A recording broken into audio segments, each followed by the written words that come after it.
So let's talk Gospels. We got 4 of them in the New Testament. We got Matthew, Mark, Luke, and John. Today, I just want to talk about the 3 Synoptic Gospels, which would be Matthew, Mark, and Luke. Okay, the 3 Synoptic Gospels were just trying to paint us the same picture. They were trying to show us who Jesus was. But inherently, just having 3 people trying to tell us the same thing about the same person leads to this synoptic problem, because they are all 3 so similar, but they're also not exactly the same, which they shouldn't be anyway. But that leads to a certain amount of skepticism. That's what gets a lot of people pushing back, and not only skepticism in unbelievers, but skepticism in believers themselves.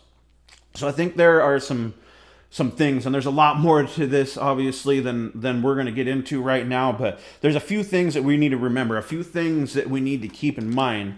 And number 1 is that a gospel is really an ancient biography. It's a first century biography, and a first century biography was not written or told in the same manner that we would tell one today. They are not chronological. They aren't expected to be chronological. They're expected to be topical, so they can move it out of a chronological order and put it in a topical order, just so that they can get to their theological point that they're trying to tell in that moment. And then on top of that, first century biography would also not be expected to be verbatim. They didn't write everything down. They didn't record it. They didn't have iPhones to take pictures of it to make it so that we knew exactly what was happening. They took the substance of the story and they would pass it along to whoever wasn't right there listening to it. Oral traditions were huge.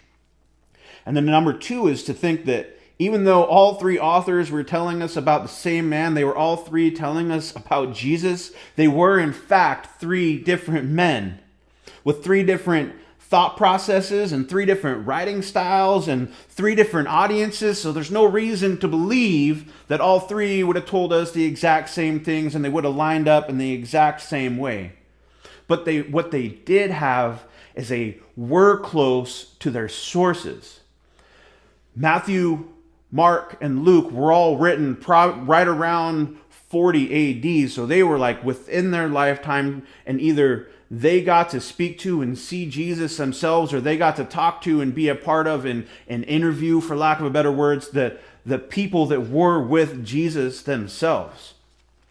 And there's a lot of different theories out for sourcing and how they had their sources, and one of the main big ones believed right now is a Markan theory, which tells us that Mark's gospel came first and Matthew and Luke came after. And there's a lot of reasons that this is believed, but just a couple really fast ones is one of the big ones is that 90% of what is in Mark is also in Matthew and in Luke. And then on top of that, Mark writes in kind of a rough, blocky shaped way, and then Matthew and Luke take that and kind of smooth it out to feed and go into their audiences. And like I said, real quick view of Markan theory. There's way more to it than that. And there's also, there's still people that believe and think that have a theory where Matthew was the first one written. And the fact of the matter is that it's all source theory, which means it's just that. It's a theory. So we've kind of covered a little bit of how we have 3 different men writing 3 different gospels with similar sources, and we can understand why there would be inconsistencies. We can see that there would be maybe some contradictions and how that would lead to skepticism. So the question is can we trust the Gospels? First and foremost, yes. We believe the Gospels, we believe the whole Bible through just our faith in God and Him giving us an inerrant word and the treasure of the Holy Bible. But we can also believe it through eyewitnesses. Like I said, they were so close to the sources. Luke is very clear about him going and doing all the studying and interviewing and ensuring he had trustworthy sources.